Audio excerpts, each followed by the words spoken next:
Kdaj se je pravzaprav ta zgodba o polimerih začela? Pravzaprav vse skupaj se je začelo že davno nazaj, ne, saj so številne komponente, ki jih najdemo v naravi, prisotne seveda že od samega začetka in jih kot take že tudi leta uporabljamo, ne. Ampak ti naravni polimeri pa pogosto nimajo tistih ustreznih lastnosti, ki jih pa mi za številne aplikacije potrebujemo, ne.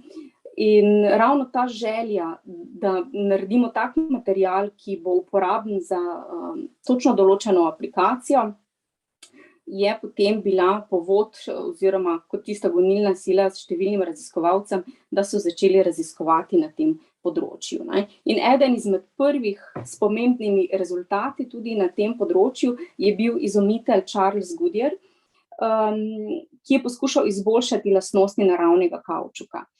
To mu je na neki način pravzaprav čisto po naključju uspelo leta 1839, ko je z dodatkom žvepla mu je uspelo izboljšati elastičnost in žilavost tega materiala in na tak način je pravzaprav odkril vulkanizacijo gume in guma se kot takšna uporablja še danes, seveda z različnimi dodatki, tukaj seveda tudi so številne raziskave bile še kasneje narejene, ne, tako da danes imamo takšne pnevmatike, kot jih imamo, ne. Nadaljnje pomembno delo je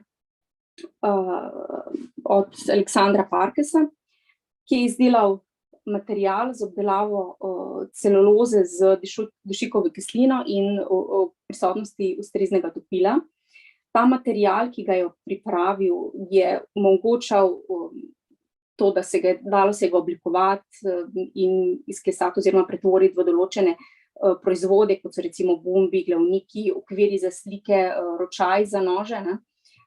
In ta svoj material in te produkte je Parkes potem predstavil na veliki mednarodni razstavi, kjer je za ta izum dobil tudi zlato medaljo. Ampak to mu ni kaj dosti pomagalo pri uspehu njegovega podjetja, ki je potem tudi 2 leti kasneje bankrotiralo, ne. Ampak čeprav je to njegovo podjetje bankrotiralo, pa je ta izum postavil temelje za plastiko iz celuloznega nitrata, ne. Mogoče kot zanimivost, Parkes je tudi imel veliko otrok, s prvo ženo je imel 6 otrok, za drugo pa še 11. Tekom današnjega predavanja sem si jaz predstavljala, da vsaj vas enih 3-krat pozovem na vaše mnenje, pa bi vas prosila, če lahko greste na spletno stran oziroma vpišete menti.com in vnesete to številko in odgovorite na to vprašanje. Kako so sloni povezani z zgodovino polimera. Tako pa bomo mogoče počakali, bom počakala potem kakšni 2 minutki.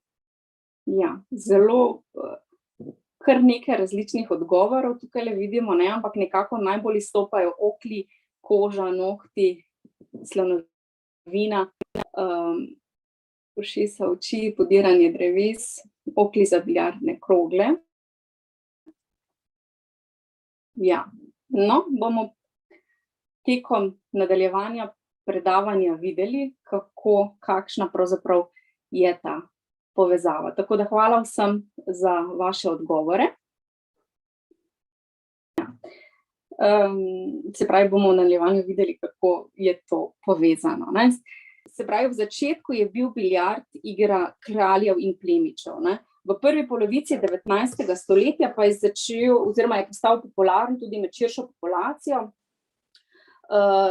In seveda v tistem času so bile te biljardne krogle narejene iz slonovine, kot ste nekateri tudi že vedeli in tako odgovorili. In zaradi te priljubljenosti te igre se je potem je seveda začelo primanjkovati same surovine, čeprav je bilo videti kar nekaj slonov, tako da je ameriško podjetje je v tistem času potem razpisalo posebno nagrado v višini $10,000, danes bi to zneslo tam nekje $240,000 za tistega, ki bo izumil material, ki bo nadomestil slonovino, ne.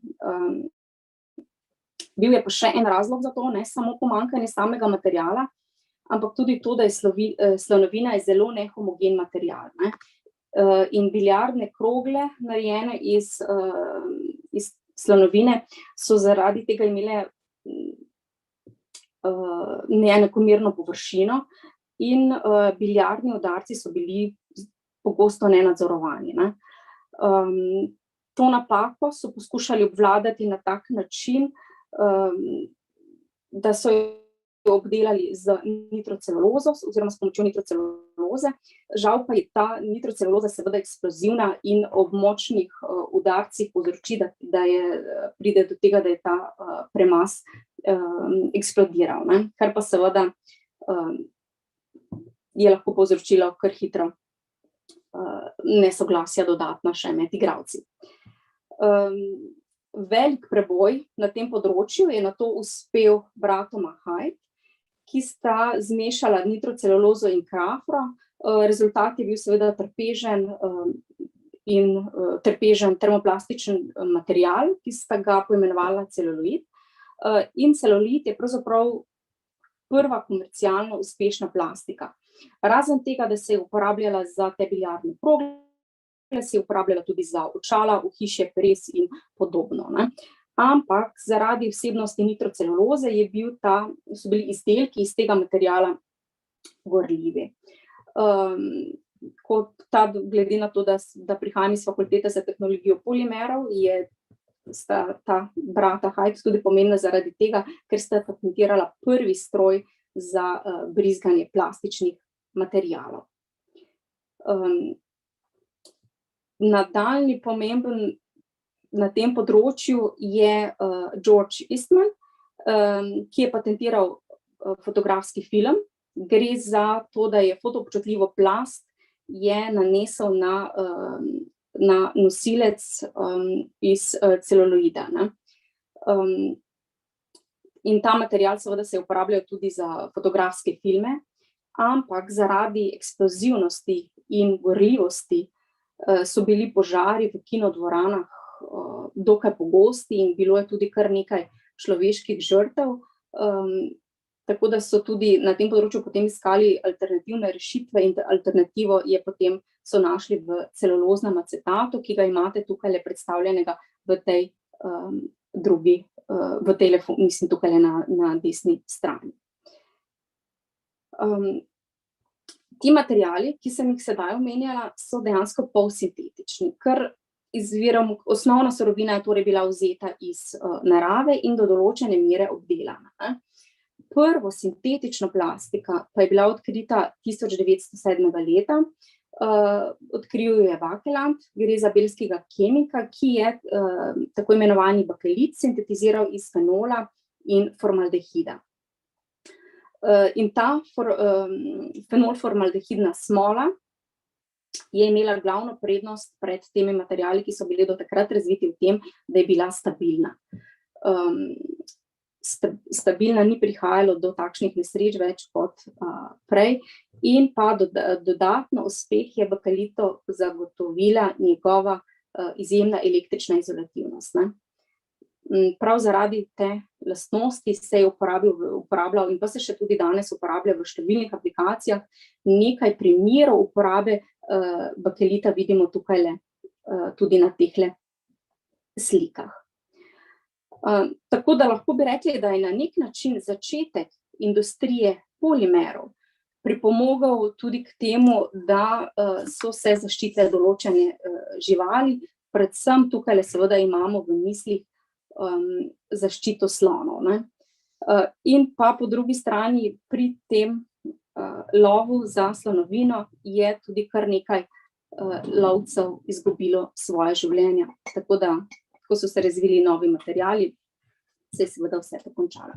Tukajle imam potem še navedenih nekaj letnic, ki so pomembne za razvoj različnih polimernih materialov, ampak če pa pogledamo na temle grafu, vidimo, da je dejansko vse te letnice so pred letom 1950, ko pravzaprav proizvodnja polimerov je bila napram današnjemu času minimalna.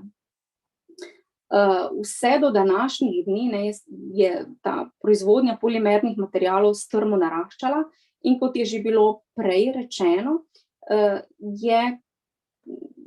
se v današnjem času, oziroma ta podatek imam za leto 2019, leta 2019 se je proizvedlo na svetu 368 milijonov ton plastike.